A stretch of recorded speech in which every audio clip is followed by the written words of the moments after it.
آه. اللهم صل على النبي، الحمد لله ربنا سترها.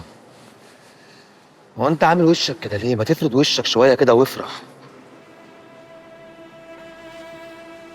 افرح؟ هو اللي زينا من حقهم يفرحوا يا سبتي؟ هفرح على ايه؟ على الشارع اللي انا مرمي فيه؟ ولا على الفقر اللي واكلني؟ ولا على الحب اللي بشحته؟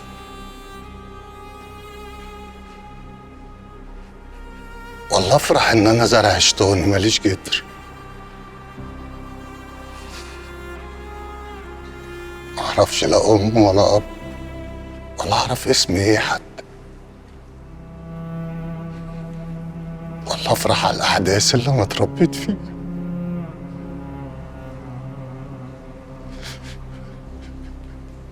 اللي زينا المفروض ما يفرحوش يا ستي، ملهمش مكان في الدنيا.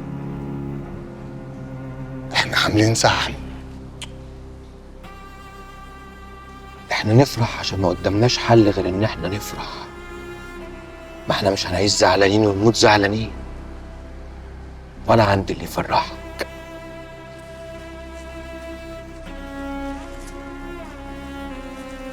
جباية صناعة السبت أشرف، هتكيفك وتفرحك وتنسيك الهم. لا يا سبتي، انا عايز انضف بقى، مش عايز اشرب مخدرات تاني. انا هبطل. صح.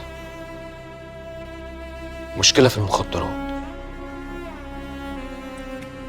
بس المخدرات أمرها سهل. في مصحة بتخليك تبطل مخدرات، بس مفيش مصحة بتخليك تبطل تحب. وانت محتاج تبطل تحب يا صاحبي، محتاج تقوي قلبك على الدنيا وتقسيه. بطل تحب يا عاطف. ابطل حاجه؟ انا ابطل اعيش؟ احنا من امتى عايشين؟ انت مصدق؟ انا تعبان يا سبتي، تعبان.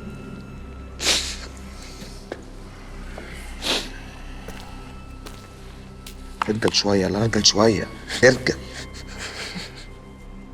يلا يلا.